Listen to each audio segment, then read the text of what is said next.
പൂജയ്ക്കു പോകുമ്പോൾ പൊന്നും മിന്നും നിന്നെ അണിയിക്കും ഞാൻ.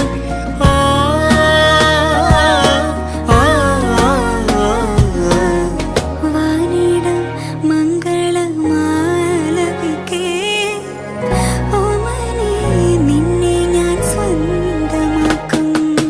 ഈരമേഘം പൂവും കൊണ്ടേ പൂജയ്ക്കായി ക്ഷേത്രത്തിൽ പോകുമ്പോൾ